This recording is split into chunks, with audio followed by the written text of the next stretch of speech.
0.8%. That's still not good enough. Now, I tell you something that I'll propose.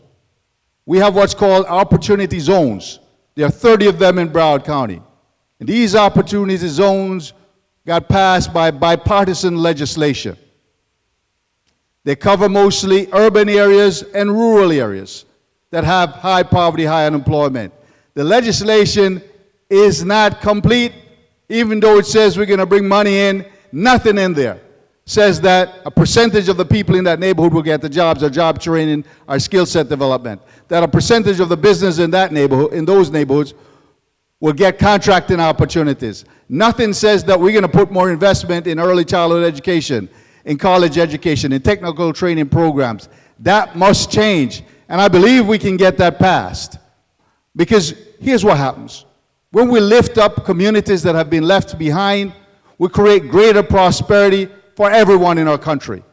When each person lives to their fullest potential because they're given the tools necessary, everyone benefits in this country. When our economy grows, it will be better for all of us. Thank you. Candidate Campbell. That's a great question. See, to lower the poverty rate, you have to create jobs. I just, again, I'm going to tell you I'm a businessman 1,000 times a night. I'm going to tell you that you have to be sick and tired of being sick and tired. You have to be tired of the same old politicians coming in here telling you that they're going to create jobs, stop crime, bring more money into the district, but they don't have a real plan. It takes a businessman that has a real plan. When I look at this congressional district, it is a beautiful place. You have different issues in Tamarack and you have in Pompano. And so you have to look at the entire body of the entire district. One thing, my plan calls for a $5 billion port expansion. My plan calls for $250 million plus a tax credit for the entertainment industry to build studios here in this district. My plan calls for $100 million in small business loans going to small businesses to be able to create jobs. See, the cost of living is going up, but your paycheck is not going up. And so if you don't have a real plan and all you have is the same old, then what are we doing? What do they say? Insanity is keep doing the same thing over and over and over again, or something like that. And that's what I'm talking about. My plan calls for the common sense approach, built by us, for us, affordable housing, built by black people, for black people. That creates jobs. That creates economic in a community. So when I go to Washington, I have no friends because I didn't take any money from anybody. Thank you. Candidate Sheffless McCormick. So we've been dealing with the economy on three fronts. The first front that we have to deal with the people who have lost their jobs. As I mentioned earlier, we have over 600,000 black women, over 650,000 black men. So I have a bill already to create a fund. And that fund is not only going to recompense or help people get back the money they lost, and to get their jobs back, and to pay for their attorneys, but it's also going to deal with the real issue. The real issue is the attack on diversity, equity, and inclusion. Once the attack on diversity, equity, and inclusion occurred, it gave many corporations, many businesses, the excuse to fire black people and to not employ subcontractors. That has to be addressed immediately. The second thing we have to do when we talk about affordability, many people forget why everything is so expensive. It's because of the tariff war. Many companies already started raising their prices, anticipating to pay a tariff. They are not paying those tariffs, and guess what? The prices still haven't come down. We have a bill also for that, to force the companies to not only lower the prices, but to pay people back by even lowering even more, because now they're collecting money for a tariff that never came, and you're still paying, what, $100 for eggs, regs. It's crazy. The third thing that we've been doing is attacking housing. Housing is not about just building houses. You actually have to have a strategic approach, which we have been doing. We have put money into building places like Aspire, which is right up the street, where we have affordable housing, and in the bottom of it, we actually have a resource center, where we have companies like OIC who comes in. They help you get jobs. We also have other people who come in and do continuing job education. So they do trades, and they teach you. And they also teach you how to prepare to buy a home, to prepare your credit. And the last thing that we do to help people is as you're transitioning, now that you got yourself together, we actually give cities money to put a down payment. And we've already given more than millions of dollars to cities like Tamarack and other areas. And my proudest moment is when I had a woman who used to be on Section 8. She was around 60 years old, and she bought her first home, her house, and we gave her $50,000 for a down payment. Thank you so much. Mr. Manley. I think home ownership is one of the strongest ways we can build wealth within the black community. We still have modern day redlining. People can't get access to the capital they need to buy their first home. And so I want to take Kamala Harris's excellent plan of providing people with $20,000 in down payment assistance so they can buy their first home, because a lot of people, they work hard, they have the money to put down on their mortgage, they just don't have the cash for a large down payment. The government can help. The government can do something. Otherwise, why are we paying the government all of our taxes if we're just going to send it to war and do nothing for anyone else? We also need a jobs guarantee for everybody, something I want to focus on. Legislation to guarantee a job for every person that wants one. There are a lot of people out here that want to work. There's this myth out there that nobody wants to work. A lot of people are looking for jobs out there and they can't find anything good. Government can help. There's a lot of roads out here that need to be repaved. There's a lot of homes that need to be built.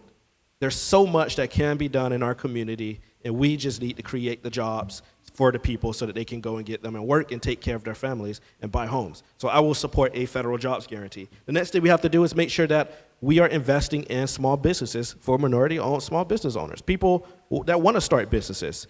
They don't have access to the capital. Their dreams are dying in the parking lot of the bank because they can't afford to start a business.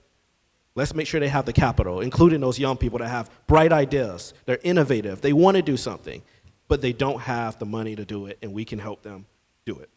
Last thing, we need to make sure that the billionaires are paying their fair share in taxes so that we can make this economy work for everybody. So many people, young people, everyone I talk to, they can't afford to live here anymore. All of our money is going to tax breaks for people. That is not the way to run an economy. People need opportunity. They're leaving. People are leaving Broward County, they're leaving South Florida because they can't afford to live here. The rents are too high. We need to make sure we restore the economy for working people, half a wealth tax, make the billionaires pay. Thank you. And Mr. Joseph. If we're talking about equity, you cannot have a broke person talking about equity. If our community broke, we need to set this stage where they can accumulate funds, where they can become homeowners, because we're talking about development. This is a scam. They destroy our neighborhoods, they build 2 apartments, they create a modern day ghetto. And then our people fall for affordable. None of our people can have credit, none of our people can pay, none of our people got jobs. We need to give priority to local contractors. We need to push laws to enact to make sure contractors that locally are prioritized got in front of the bus. Because if we can feed the money to our local contractors, when you get procurement for whatever money from federal, local, state, the money will stay there. Again, we come back to the needs for our own bank. If we have money, we put it in their banks. They took money. The moment you put the money in the bank, you lose about 5 to 10% of it.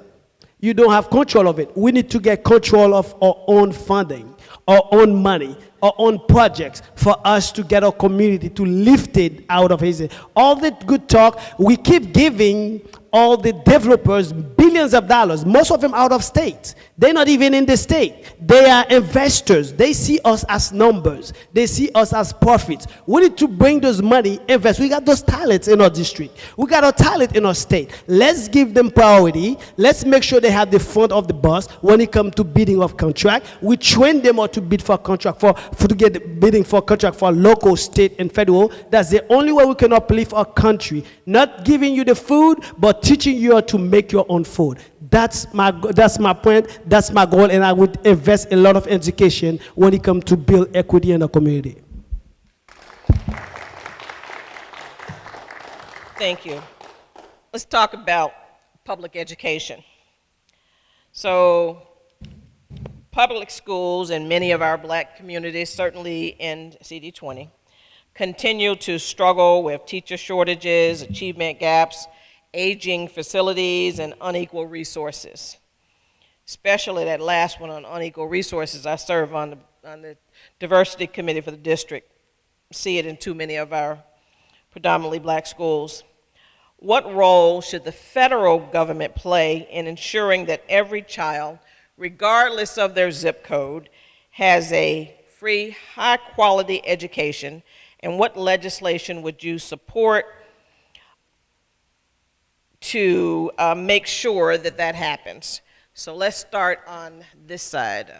Candidate Campbell, Ms. Campbell. Great question. I was able to work in Miami-Dade County Public School for over 20 years as a football coach.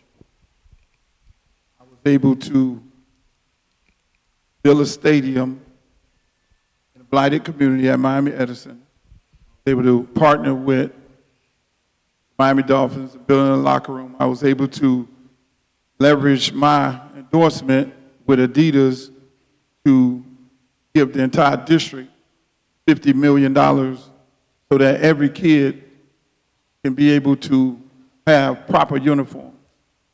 So I know the struggles of the teachers, and I know how teachers have a shortage in pay firsthand. I was the one who spearheaded coaches getting higher pay.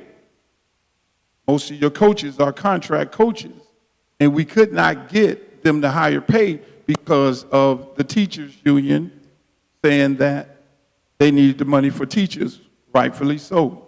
I agree with that. We have to have a conversation with Marco Rubio. We have to have a conversation with the president, because when you gut the Department of Education and you take away those funds going back to schools and the districts, because we know what you're trying to do. You're trying to privatize the school system, just like you're trying to privatize everything else, the jailhouses. You're trying to privatize TSA. And so we know the direction, but that is hurting our kids. And so that's why, again, I'm the solution guy. My plan calls for $150 million. I'm going to go fight for trade and apprentice programs. Clock, something else. Okay. Thank you. Candidate Sherfless McCormick. Well, the federal government can only give maybe 5 to 10% directly to schools. So I've always looked for unique ways to make sure we're funding our schools. The first thing that I supported, and the money we're trying to get into the schools, is through HHS. Many of our students have been diagnosed with learning disabilities like never before. So the federal government can give money to students and also the schools so they can have behavioral therapists and they can have other things that they need to meet their needs, which would alleviate some of the pressure of the state funding. In addition to that, I've supported every appropriation bill to make sure that we actually had the child tax credit, which we did actually put in place. In addition to that, we've also put more money when it comes to making sure that we're funding our schools so they now can also make sure that our students have what they need. And that funding comes down to things like having, some schools have laundromats there so the kids can do their laundry. Some of the schools also need to have some more tech training. One of the biggest things that we pushed in a bill that I passed along with one of my counterparts was to make sure the money that was coming from CHIPS and sciences, especially for cybersecurity, actually was going to our trade schools. Why is that important? Cybersecurity right now, there's a lack of over 3 million people to fill those jobs. A 16-year-old can actually get trained for 1 month and get a job in cybersecurity. And you know how much money they would be making? $65 an hour to work from home. Could you imagine what we could do with that training in our communities? As of right now, with this administration, they're trying to block that funding, but that's how we transition and transfer our entire community. At that point, too, those are federal jobs. So you would find more people in our district who actually have pensions, 401k. But we're going to have to take every unique opportunity to support our teachers so they can have the mental health care that they need from all the stress of trying to be the therapist, the teacher, the mama, the daddy. They're just overstretched. And that's why I've been finding every unique opportunity to pour back into our students. In addition to that, we have to make sure that mental health for the parents are available. And that fund has to be there because a lot of parents don't know how to support their students. Thank you. Candidate Holders. First, we must stop the dismantling of the Department of Education. We need to target funding to underserved communities. Again, we know where they are because we have legislation in place that identify these communities.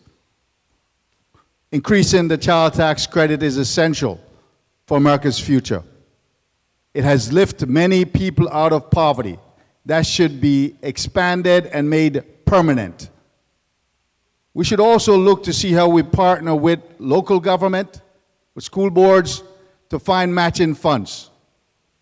In the city of Lauderhill, when I got elected, I was able to get together with some very bright people and put together Lauderhill Education A+ plan. It would have been good if we had some matching funding from the federal government. We funded it $100,000 per year. We allow for teachers to buy things that they didn't have in their classroom and get reimbursement for it. Also, we must increase the Pell Grant program, make college free for middle-class families and low-income families. It is essential that we are competitive with the rest of the world. I've been chair or co-chair of United Negro College Fund annual fundraising event here in South Florida for 12 years, raising more than $2.5 million over that period of time to ensure that needy kids who are bright get the chance to have assistance with paying their tuition in college. There's a state issue here also, that we must utilize that position in Congress to push for the state to put more funding in place and call out those who would like to defund our public school system. It is a tragedy impending. If we don't fix this, we're going to have more people going to prison, and we must end the school to prison pipeline. We must end it now. Thank you. There is someone in the back that is speaking. Please, if you must, step outside. We're trying to hear the candidates. Thank you. Candidate Joseph, go right ahead. I think Broward County has a problem with priorities. We have 6 schools that's closed this year alone because of a budget shortfall between $8 to $10 million. While we have Broward County allocated $333 million to the detention center. Let's talk about priorities. What more important? Is the education of our children, or is the prison? We invest, every $85 we invest in prison, we spend $1 on education in Broward. Think about this. If we have a shortfall, they have a budget of $94 million for the board of education here in Broward. The BSO have a budget from Broward County, $333.9 million.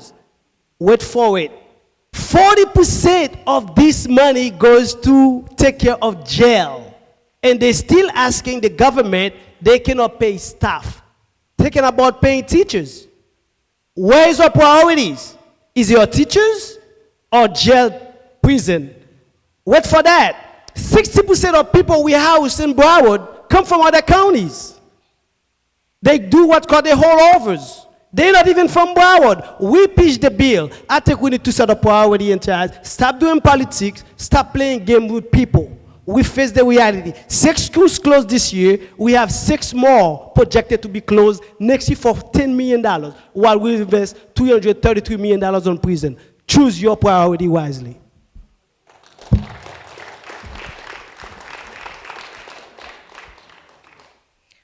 Candidate Manley. Okay. As someone who's in the classroom, I can tell you, teachers don't get paid a lot. That needs to change. I think teachers should be paid like firefighters. They should be paid like everybody else. The money for dealing with our children, and I can tell you, your children are terrible. You need to make sure you do something about it. But I love our children. They're amazing, and we need to invest in them like we invest in anything else. We spend so much of our money on police. We spend so much of our money on all these other projects, pet projects and peeves. Where's the money for our classrooms? Making sure that they have money for books and technology and all the programs that we need. Broward Schools, just a few months ago, was forced to end their food and nutrition program for all the children because of funding issues. We need to make sure the Department of Education is restored and funded, and that we have more money for students with disabilities and our ESOL students. And I'm going to disagree with my Republican friend here. I think we need tuition-free college, and the government plays a role in making sure everybody can get their education. Well, I probably will agree with my Republican friend here is we need accountability as well for the local government, for the school district. We can't be spending all our money. I don't understand why we have a school board police. I don't understand why we need all the fancy stuff. We need books. We need higher paid teachers. We need our support staff as well, our bus drivers, the people who make sure our kids get to school. They all need money as well. So we can't, it's not just about the teachers, it's about everybody that works in the school too. But we also have to codify all of this into law. We cannot wait until a Democratic president gets into office and just sign an executive order, because somebody like Trump will get in the next time and they'll just end it. It needs to be codified. And we also need to get the politics out of the schools. What Tallahassee has been doing with the book bans and the woke, anti-woke nonsense, we don't need all of that in Broward County. We need to stand up and make sure our students are getting taught history. Thank you. And they're educated and Thank they're you. protected. Let me say this. The money for the detention center is much needed. If you've ever been to the Broward County, it's a regional detention center, you wouldn't put, and people care about their animals, you wouldn't put your dogs there. This NAACP, along with Broward County, have been fighting to build a new regional detention center because the children that are kept there, and they're not convicted, they're somebody's children, that are there are being held in atrocious conditions. It is the oldest building in the fleet. And so Broward County needs, fought for, with the help of the Florida legislator, including our Senator Osgood, fought to get that money, and it's been 5 years that we've been begging them to put our children in a better place and treat them humanely. So that had to be a top of the priority, and so we would certainly want to make sure we know that, just so you know, sir. Yes. Because if you've ever been there, the smell when you hit the front door just knocks you out. Somebody got to care about the children, even the ones that make mistakes. So that was for all of you, not just since you brought it up, but you know, that's kind of where we are. That's how that came about, because the conditions there are absolutely terrible. And so that's where we are. But let's stay on education, because we know where the money's going. So there's a growing debate over school vouchers, charter schools, curriculum restrictions, and federal support for public education. Do you believe these policies strengthen or weaken public schools, and how will your position improve educational outcomes for students in Congressional District 20? We will start on this end. Go ahead, Mr. Candidate Manley. Thank you. No more money for private institutions, private schools. Public charter schools, give them money. Public institutions, give them money. The government just giving somebody money for their business model. If you want to start a business with private schools, go right ahead. That's fine. Do whatever you want to do. But our public dollars should go to our public schools. No more of these vouchers. Have you taken a look at some of our schools? The facilities are falling apart. We got an issue with teachers not getting paid enough. We don't have enough money per pupil in our schools. And we're trying to send that money off to some people to start a business, to make money and not be held to the same standards as our public schools. We have to invest in our public education. I'm going to say something that might get me in a little bit of trouble. We need to defund the private schools. No more public dollars for the private schools. If you want to start a business, you're in America, you can go start a business. The government doesn't need to be giving you a handout for private education. But we have a bigger issue as well, and that is that Tallahassee has been defunding our schools. Governor DeSantis in the legislature has been defunding our schools. And we are funding our schools through outdated measures such as through property taxes. So if you live in a nice fancy community like Weston, and nothing's wrong, live in Weston if you want, you might have more money for your schools over there. There's a lack of equity when it comes to funding public education, and it needs to change. We need to find another way to fund public education that is not through the Jim Crow era measures, such as through property taxes. Thank you. Candidate Joseph. There's a difference between a school choice and promoting and funding private school. Because school choice, I'll vote for voucher any day because I will also bring funding because the parents, your zip code cannot prevent your kids from attending school where your kids can have a better education. Your neighborhood cannot be the only reason to prevent you from going from Sustruck to go to Sunrise in a school that's with the better grades. Again, we go back to accountabilities. We need to stop complaining about, oh, we don't have enough. We do have enough. But what we need to do, we need to go from local government, state, county, and federal. Because when the federal give the money, we need to itemize them to see where the monies go. Good point what you brought earlier for my question. I'm not against investment in detention, just to clarify, because we already got a package of $20 million go to juvenile, which is our support to double that. But we have to start prioritize our spending, because we cannot keep spending. If you give your children $50 and 20 minutes to come back, he told you, Daddy, I need something for $5, you're going to question, what did you do with the 50?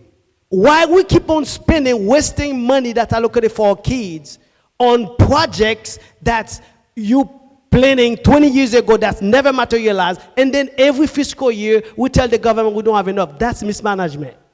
I think we don't have people to blame. We need to blame the people that's responsible for it. And most of politicians get kicked back from those private schools they pretend they're against, because they are the ones that vote the law to make sure they got funding. Let's stop play politics. Let's live the reality. Thank you. Candidate Holness. School choice, vouchers, whatever you call it, is actually defunding our public school systems. The argument that my friend made to my left is about, well, you know, if you're in the wrong zip code, you have issues. But let me tell you this. When you take the money from those schools and put them in someone's hand to send them to a private school, where they actually charge more than the voucher allows. If they were just taking the money that comes with the voucher and not charge parents more money, that's one thing. The other issue is they're not held to the same standards as our public schools. They can refuse whoever they want to. So guess what happens? The kids who have the greatest needs stay in the public schools. And if a child goes to these private schools and they are not performing well, they can kick them out. And they don't have to send the money back. So it's a serious issue within our community that we must address. No funding from the federal government to this scheme, as far as I'm concerned. I won't allow for that to happen. If I'm there, my vote won't contribute to that no matter what, because it's wrong. And this is someone, by the way, whose children, some went to public school all their life, some went to public school and private school, but guess what? I had a little extra money I could pay. The parents who don't have that extra money, they shouldn't be penalized.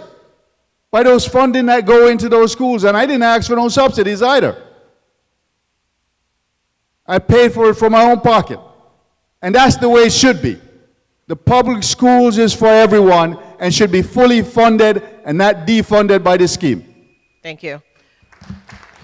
Candidate Sheriff McCormick. So I want to start off with what I mentioned earlier. It's very important that when you're running for a seat, you understand what your jurisdiction is. Federal government does not have jurisdiction over whether you have public or private schools. It is beyond our jurisdiction. We only can contribute 5 to 10% into their budget directly through education. However, we have to spend time figuring out unique ways to try and do oversight. That unique way of doing oversight is putting money into the school systems for the students through things like the healthcare and human services. Another thing that we can do also is when we look at the education, what they're doing in dismantling it, they're trying to stop enforcement from stopping discrimination. Title V, trying to make sure that there's no way for people can be protected. That's our responsibility. And although we have someone who's crazy at the Department of Education who only knows about wrestling and is trying to, even today she made an announcement that when it comes to disciplining black students that there should be no oversight over that, and you know why, because black students are actually disciplined more. It's important that we know what we can and we cannot do. And so in fact, we have to make sure we're putting money back into the students, back into the community, and meeting all of their needs. I agree, I am not a fan of us just having private institutions taking money and not doing the job. But we have to acknowledge that a lot of parents who do go to these institutions is because they are desperately seeking help for their children with disabilities. And we can help those parents by putting money to those parents. We can help those students by putting more money into it. And so I believe in everything that everybody talked about. And the truth is, nobody sitting here would ever take that vote because we don't vote on that in Congress. And everybody here should know the scope of our jurisdiction. When it comes to even the juvenile sites, we don't have control over that either. But we can have unique opportunities to put money in for it, like the new building. That's federal. I would love to work with them so we can actually fund a new building, making sure they have resources and programs. That's something that we could do with the state. Thank you. Candidate Campbell. Hello. Yep, that's another good question. I love education. I've been in the business of education, and sending over 1,000 kids in college. A lot of them got a degree. A lot of them NFL. A lot of them are multimillionaires. We've been able to change lives. When it comes to, as a football coach, we deal with it on an everyday basis. See, kids don't want to go to the public school. Majority of your high school football players, girls, boys, basketball, sports, they all prefer going to the charter school. Why? Because the charter school is giving them $700 a piece. The charter school is feeding them steaks, chicken, pigeon peas and rice, ackee and swordfish, when the public school is doing what they've been doing for so many years. So it is a competition thing. The public schools need to change their way of doing business. In any sound business, if you are losing customers, then you need to really take a look at how you are operating as a business. And that's why I stand here as a businessman, and my plan calls for pouring money into these kids, into these apprentice programs, into all trade, because every kid is not going to college. Those are real solutions. I come here today, folks, with real solutions. I don't come here to play games with you. If you gutted the Department of Education, me and Donald Trump, Marco Rubio, or whoever it is, we got to have a real conversation, because you cannot leave these kids behind. Our kids, yeah, I'm courteous with the time. Thank you. Not you. I was going to get girls. We're going to do 1 minute. So this is quick here. What's your position on large-scale data centers being placed into CD20? We will start large-scale data centers. Data centers being placed, yes. I said large-scale data centers. I apologize. And we have 1 minute, so we'll start with Chauffeur McCormick. So with data centers, right now we're seeing that there's a lot of environmental problems that are coming up. So I don't think we should rush in that direction. People look at it as hope as getting jobs, but we don't want to have hope for a job that's going to kill you.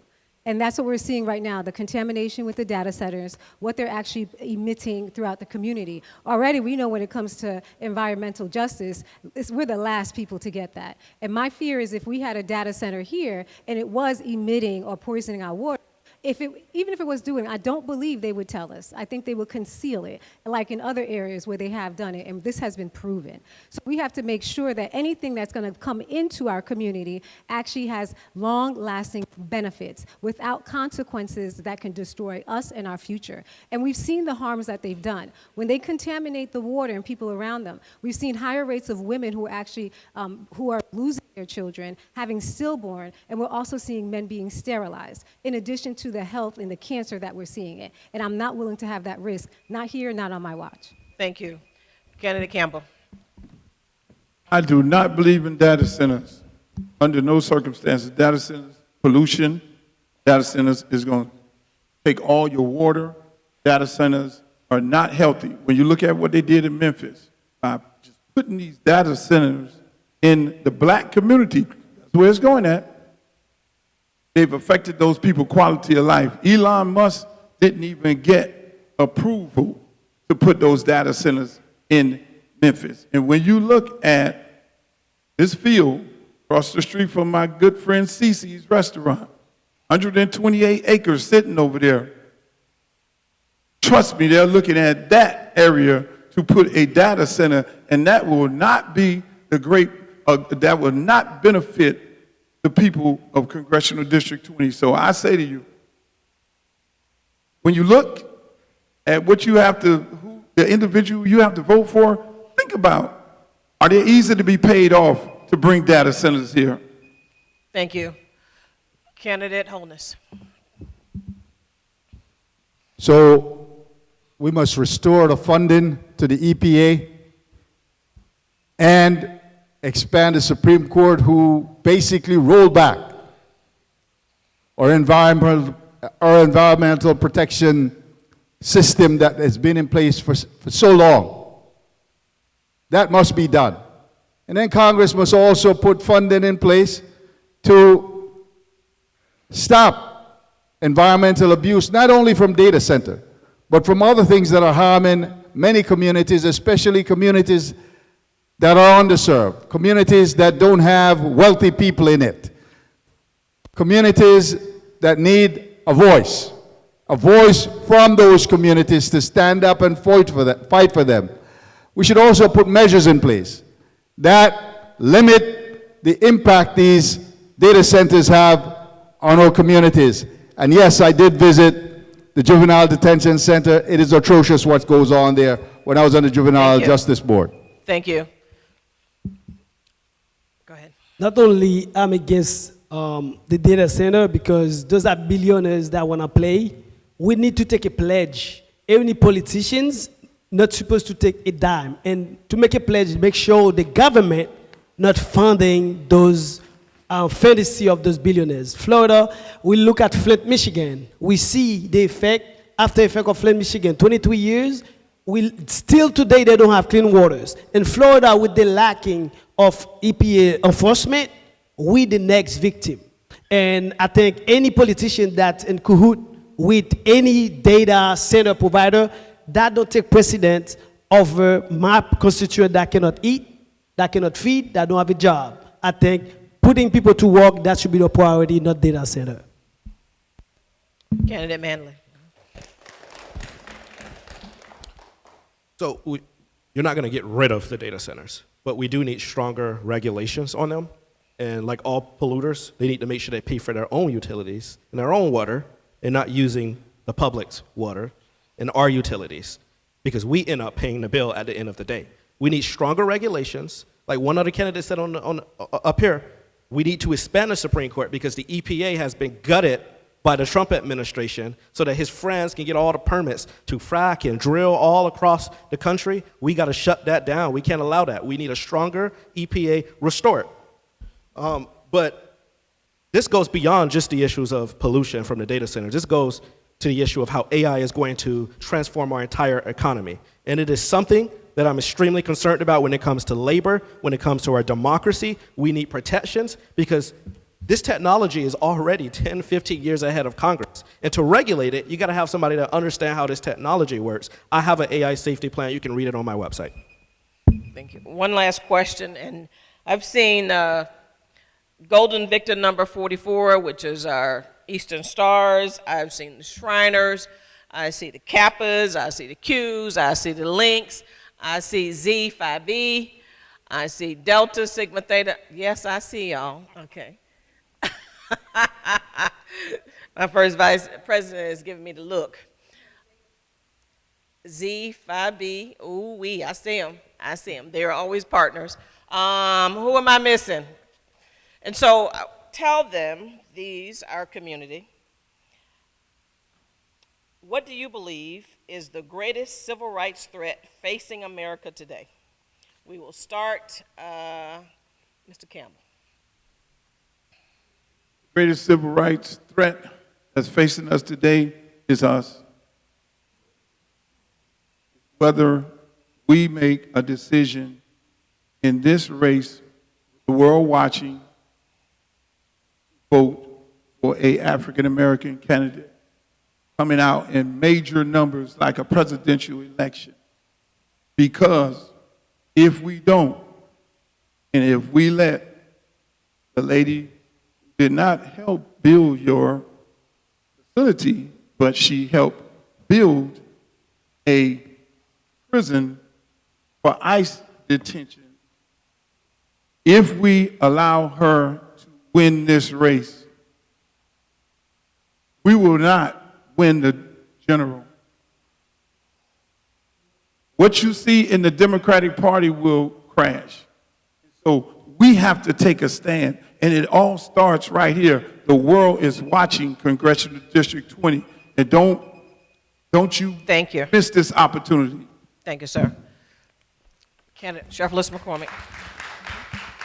So the biggest obstacle, civil rights obstacle we are facing right now is economic justice. And I kept on harping on this over and over. With the push against diversity, equity, and inclusion, it has been used as an excuse to destroy our families economically. With the rising cost, our seniors now do not have any money to eat and survive. If we do not get our people employed as they're kicking them off of their jobs, we're talking about people who have degrees. We're talking about people who are educated and have the skills. We already know that for black people, we are usually the ones who are overeducated and overqualified. And now we're being the first ones fired. The reason why this is going on is because they want to replace those jobs and give us black jobs with mediocre people. And that's the truth. And if we do not stop them now, we will not have any kind of economic standing, we will not have a future for our children, and we will lose more homes. So we have to fight this economic injustice right now, and I have legislation to do exactly that. Not just Thank promises, you. but action. Thank you. Candidate Holness. Economic inequities. That's the number one thing. And while I was at Broward County, that was my number one fight. And going to Washington, that will be my number one fight. To make sure that when we spend that $8 trillion that is in the budget, that it reaches all Americans.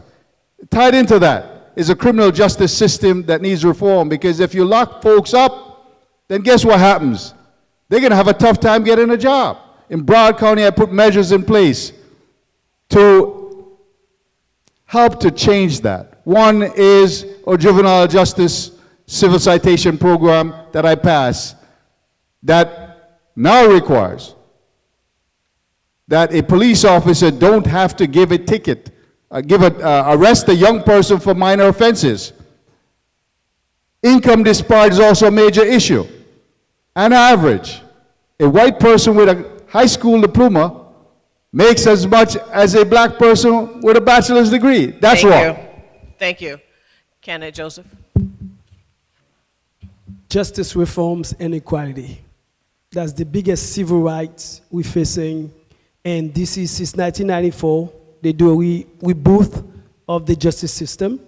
In 1982, why don't we again try to start something? 1994, Biden, Clinton, they make it worse. I think we need to have a serious vote, serious talk on justice reform, not just politics.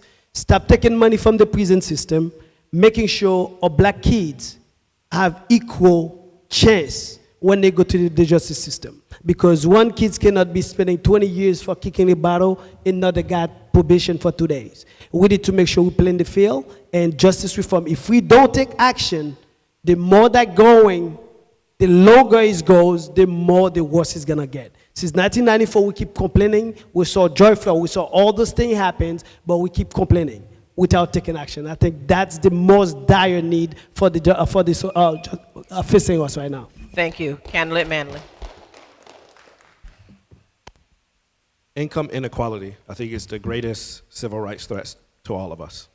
The billionaire and trillionaires who are buying our elections and how that has led to the fascism we're seeing in this country affects all of us. It affects you whether you're black, whether you're white, whether you're Hispanic, whether you're Asian, whether you're gay, whether you're straight, whoever you are. You can't get a job and you can't afford to live in this community. You don't have any opportunity. You can't get a high quality education. You don't know. You're not educated enough to make a vote. You don't know that they're taking away your right to vote because they have bought the politicians to destroy the education system to keep you dumb. That's the reality. That's why they're defunding the public education system, because they want uneducated voters who can't look and see what they're doing behind the scenes and how they're destroying our democracy. I'm afraid we might not even have the right to vote for very much longer. They're going to test it with this election, and in 2028, God help us if they try to cancel the election or refuse to leave office. Thank you. We're going to do a 1-minute closing, and you tell us anything you want to tell us. And since you got the microphone, we'll begin on that end with Mr. Manley. 1 minute closing. Soon. First thing I want to say is I'm not a politician. I didn't get into this because it's great and it's good to be doing this. I'm tired. This is a lot of work. I could have went and made money. Went to law school to go work for Gordon Weeks. But I decided to do this because we cannot have a country with its eyes off the ball again, with fascism destroying our democracy, and the same old career politicians that come to you and tell you, I've done this, I've been in office, and I'm going to fight with you. They don't care about you, and they don't care about us. It's time for one of us to be in Washington to fight for all of us, to deliver health care, to make sure we're good stewards of our money, that we're protecting our environment, and that we're standing up against people like Ron DeSantis. I've stood up against him. I took him to court, and we beat him. I'm ready to take that fight to Washington so we can do the same thing to Donald Trump and to any Democrat or Republican who get in our way. They will be defeated. Thank you. Candidate Joseph. I'm here to tell you, I'm one of you. I'm battle tested. I think I'm the only veteran on this table. I earned a Purple Heart in Afghanistan, fighting for your freedom, fighting for you, leave my children, my family behind. I want to continue to serve you with integrity, moral, with highest ethics. I can guarantee you, you vote for me November 3rd, go into DC, not only you have a leader that battle tested, you have an activist. They usually say, don't mix the two. You have to be an activist before you become a politician. I don't want the title of politicians to wear it as a pride. I want to be represent you, fighting for you, same way I fight in the war for you, today and as long as I can. Thank you. Thank you. Candidate Holness. Okay.